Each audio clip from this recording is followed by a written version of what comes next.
What's up YouTube, this is Shuttleboy and I'm back with yet another video. Today's video, we're going to be doing something a little different today. We're going to skip the intro here. We're going to be doing a video on my favorite Kobe's from 1 to 11. We're going to be talking about all the Kobe's. We're going a little casual today, a little laid back. We have a pretty heavy topic to talk about, so I don't want to get too crazy into it, but just for a little bit more context, if you did not know, Kobe has passed away. I'm not going to get into too much detail about that, other than it's really sad, and I was a big fan of him growing up. He actually kind of inspired me to get into sneakers in a weird way. One of the first sneaker moments of my life was about Kobe's. Moving on from there, I always was really interested in Kobe's. So for this video, we're going to be going over, like I said, every single Kobe. I'm just going to talk a little bit about each one and show you guys my favorite colorway of each one as well. So starting with the Kobe 1 here. I'm not sure if this is my favorite colorway, to be honest with you, but we're trying to talk only about colorways that came out for retail, and this is actually a Pro version. This is the closeout colorway, and the Kobe 1, it's pretty cool. My only thing with this sneaker is it's very bulky. I really like the embroidery on the back of this one. Like I said, this is the closeout colorway, and I think it's a really cool one. I really like the 81 point colorway, and I really like the Minneapolis colorway as well. But yeah, I guess this is the one I would pick if I had to get like only one of the Kobe's. Also, the Prelude is pretty cool too. If you haven't seen that, you should definitely look it up. Now, moving on, the Kobe 2. Kobe 2 is one that I feel like a decent amount of people really like this shoe. And there's a lot of different variations of it. Personally, I like the one strap style that's up at the ankle. This colorway is my favorite, I would say, of all of them, being the Carpe Diem. I really do like this black and yellow style for this sneaker. I don't know why, it looks super nice. I'm not a huge fan of the 2s, but this colorway makes the 2s look really nice to me. The Kobe 3s.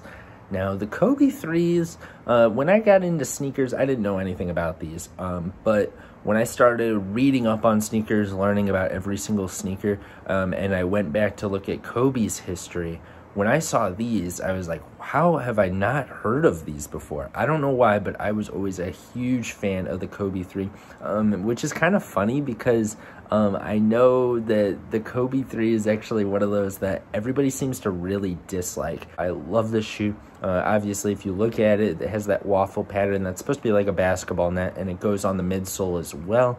This colorway is the all-star colorway, and I always really liked that one, but I couldn't just pick one of these because I loved this shoe so much. I've never owned a pair, but I would love to, and I'm really sad because the whole Protro movement that they did, they went from the 1s to the 4s, and it's like, I would have loved to see at least 2s. But the other colorway that I always really liked was the Kobe, like, Lakers colorway.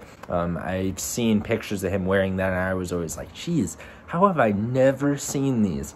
Super cool. And it's also a very interesting shoe just because this is so different from any of the other Kobe's. Such a high top shoe, and we're known for seeing low tops from Kobe. And that brings us to the Kobe 4, which growing up, I don't remember these really that much. I remember the commercials a ton, but I don't really remember the shoe that well. This was a shoe, this was a big deal because it was like the first time that low tops were really widely adopted. They have definitely happened in the past. People always say this is the first one, but it wasn't. But this was the first time it was widely adopted. It's still, if you see the cut of it, it's almost to a mid, almost. It's not the lowest of the low. It's the highest you can get with a low top. And I really like that because of that. And this particular colorway is the Draft Day, which actually Protroed pretty recently, last year. And I always really liked this one. I always thought it was super underrated, and it was one of those ones I always wanted to pick up back before they Protroed it. I did not buy the Protrode just because the pricing was a little odd. It's up there for me, but it's not my favorite. Real favorite. Although I bought the Kobe 6, the story reverts to the fact that when I first walked into a Foot Locker, I saw the Kobe 5 in a Lakers colorway, and I was just so blown away with how cool it was. And I would have to say this is probably the best colorway, though. Just that black and yellow looked so sleek on this, and I loved the scratch marks on the front by the toe. Then moving on to the 6, this is the first Kobe I actually owned, was the 6, not this colorway. I just owned the purple and yellow colorway, the original Lakers. But I really liked that shoe. It was really cool. I was a little bummed with it when I first got it, to be honest with you guys, because if we revert back to the 5 here, the 5 was super glossy and shiny. It was just a very bright shoe. While with the 6, they went a little bit different direction. I thought the scaling was super cool, but it wasn't as bright. It wasn't like as wow factor when you saw it in person. And just being a kid that likes bright colors and stuff, that was kind of a turnoff for me. Nonetheless, I still got them because they were Kobe's, and I thought the reptile idea was super cool.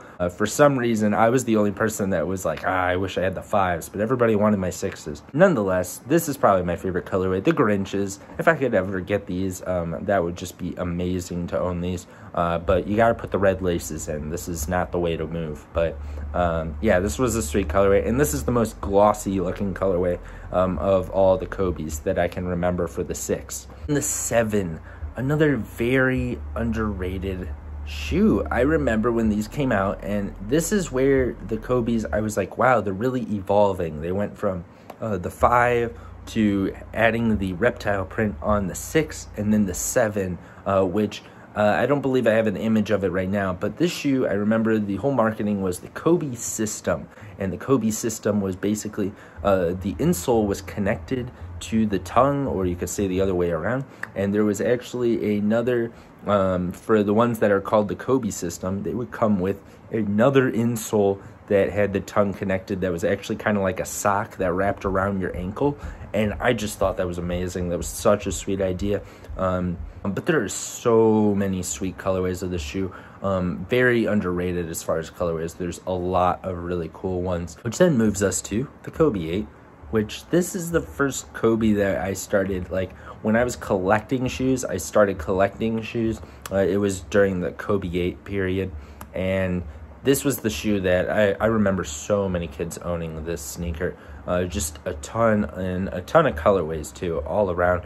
I personally own the Philippine ones, which I don't have a picture up right now, but you can look them up. They're nothing too special, but I always really liked them, and I wore them a ton. They're just beat to shit now. But this is probably my favorite colorway. It's really hard to pick a Kobe 8 favorite colorway.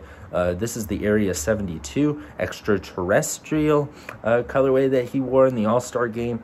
And yeah, I always thought this was sweet. I love orange, but yeah, it's really hard to pick a Kobe 8 favorite colorway. There's not like one single one that stands out above the rest, but there's a lot of really solid ones. This is such a low-cut sneaker that it's very weird. It's very borderline soccer shoe looking. If you look at the medial side, it looks so much like a soccer shoe, and that's just not for me. But I still really appreciate the shoe. Also, I did want to note that it came, or separately, you could buy these socks, and I remember these distinctively when I was younger. I always thought this was so cool. I never owned a pair of the socks, but I always was like, dang, you can complete the shoe by wearing these socks. I thought that was just amazing. It's the most universally adopted as the best Kobe, and I would say it is, but casually, I think it's pretty dated. I didn't want to say this is my favorite because it didn't release for retail, but this is the Sparks colorway. This was a sample, and I remember I saw this in person, personally, and I'm blown away by this color. It was so cool. Out to the Kobe 9, which I think this is the true Kobe 9, was the Kobe 9 Elite. I remember leading up to the Prelude pack, the last shoe to release from the Prelude pack, which was retroing every single Kobe that came up to that point, ended with them unveiling the Kobe 9 Masterpiece, and I would have to say the Masterpiece colorway is probably the best one. And yeah, just a sweet shoe. This is another shoe that is very dated now. I would never really wear these anymore now. I own a pair of these too, the Elite Gold colorway. I really like that colorway, and it's still one of my favorite shoes, the Kobe 9 Elite, but just casually, I'm never going to wear this now. Remember when this came out, I just thought it was the perfect sneaker with the carbon fiber on the back, the pressure map of your foot on the outsole, the Flyknit being one of the first basketball sneakers with Flyknit on it was just amazing. The quilted tongue with the signature at the top, and then on the back of the tongue there'd always be a different message for every colorway, and just the stitching on the back for his surgery on his Achilles. Just an awesome shoe. Every single detail was very thought through. The most disappointing Kobe, without a doubt, and that is the 10. Just hideous. It's, well, not hideous, I'm going a little harsh on it, but just such a disappointment. If you see from Kobe 4 to Kobe 9, there is a true evolution from that. Slowly, each Kobe gets a lot more modern and better, just better for just performance aspect. You can really see the evolution of that, which is the point of the Kobe's, was always that trying to just build a better sneaker for basketball. And the Kobe 10 was a definite step in the wrong direction. Now this colorway you're seeing right now is the Mamba Curial. This is probably the least hideous one, and it's also has the Flyknit on it, so it's better.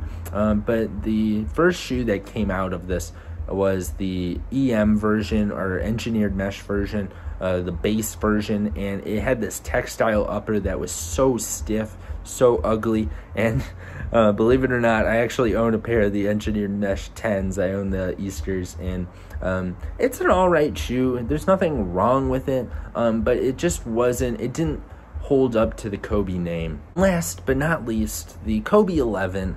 The Kobe 11 was that shoe that I feel like if it came out at a different time, people wouldn't care about it as much. But at the same time, it was Kobe's last shoe, so I mean, you have to respect it in that sense. I was very excited for this. I never owned a pair, but I always thought they were very cool. I really liked that outsole, midsole look to it. My favorite colorway of it has to be the Fade to Black, which is the last shoe he wore in his last game, which I remember watching live. And it was just so crazy to me. Once he got to around 50 points, I was like, damn, he's going to get 60, isn't he? And he did. And yeah, that was such a crazy game to watch. And yeah, I don't want to end this with a big sob story, but I do want to say to close this off is rest in peace to Kobe, and thank you so much for everything you did. Just growing up in middle school time period and stuff, all I watched was games of Kobe. I was just so hugely invested into his career. It just really got me to love the game of basketball. What he did was just so amazing to me, and I just want to thank him even more for just the love of basketball that I still have today in me, and also just the love of sneakers. If it wasn't for his sneakers, I probably wouldn't be doing what I'm doing now. But that's pretty much going to conclude the video, guys. Let me know down below what you're thinking of all these sneakers, guys. Please hit that thumbs up button as well if you enjoyed this video, and please subscribe if you haven't already for more golf wing, more sneakers, more clothing, more Shuttleboy. And this is Shuttleboy, guys, and I'm out, guys. Peace.